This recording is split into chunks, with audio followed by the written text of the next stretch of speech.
નમસ્કાર ખેડૂત ભાઈઓ, હવામાન માહિતી વાદળા યુટ્યુબ ચેનલ પર આપનું સ્વાગત છે. એક આપને વિશેષ માહિતી.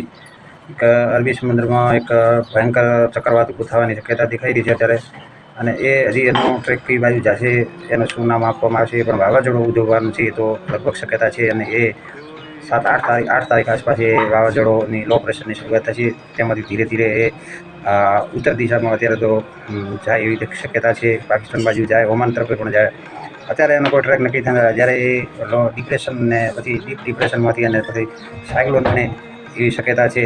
સાયક્લોન એટલે વેરી અતિ ભારે સાયક્લોન પણ બની શકે છે. આપણી ભાષામાં અંગ્રેજીમાં એને કહેવાય છે સિરિયસ સાયક્લોન, એટલે કે અતિ ભયંકર વાવાઝોડું.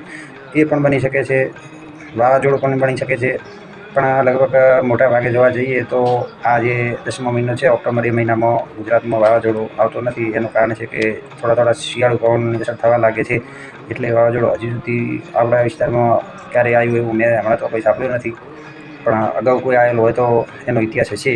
બાકી આ વાવાઝોડું અરબી સમુદ્રમાં ભણવાનું છે ખેડૂત ભાઈઓ, અને એની અસરથી વરસાદ તો લગભગ થઈ શકે. વાવાઝોડું ભલે આપણા વિસ્તારમાં ગુજરાત તરફ ના આવે, પણ થોડો એ નજીક ગુજરાતના આવે તો પૂરા ગુજરાતમાં વરસાદ થઈ કે આપણા વિસ્તારમાં પણ વરસાદ થવાની શક્યતા છે. એટલે ખેડૂત ભાઈઓ, હવે આગળ જે કોઈ એનો મૂવમેન્ટ થશે વાવાઝોડા, એ અંગે આપણે જરૂરી માહિતી આપીશું. આજે બીજો જે હવામાનનો ખાસ પલટો જોવા નહીં મળે. અમુક ગામડાઓમાં સામાન્ય છાંટા કે વાદળછાયું વાતાવરણ રહી શકે છે. કોઈ ભારે વરસાદ થાય એવી શક્યતા નથી, પણ લગભગ અત્યારે મારા અંદાજ મુજબ 15 તારીખથી આપણા વિસ્તારમાં મોટો ફેરફાર થાય એવી શક્યતા અત્યારે દેખાઈ રહી છે.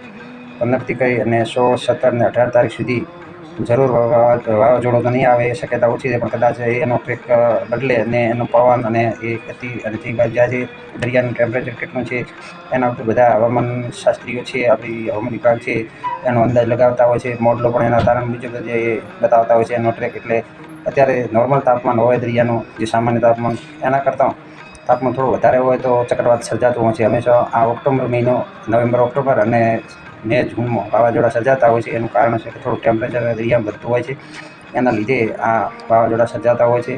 વાવાઝોડા તો દરેક વખતે આ ધરતી પર વિશાળ દરિયો છે, દરિયામાં વાવાઝોડા તો હોય જ છે. અત્યારે એ વાવાઝોડું પણ છે, એ ભારતથી ઘણું દૂર છે. જે આપણે કોઈ એને અસર કરે નહીં, કોઈ લેવા દેવા નથી ધરતી ઉપર. એ દરિયામાં જ સમાઈ જશે, એટલે એ દૂર છે. એટલે આ નવું વાવાઝોડું થોડું નજીક આપણે આવે એવી અત્યારે શક્યતા દેખાય છે. ખેડૂતોએ કોઈ ફેરફાર ખાસ હશે તો આપણે જરૂર વિગત આપીશું.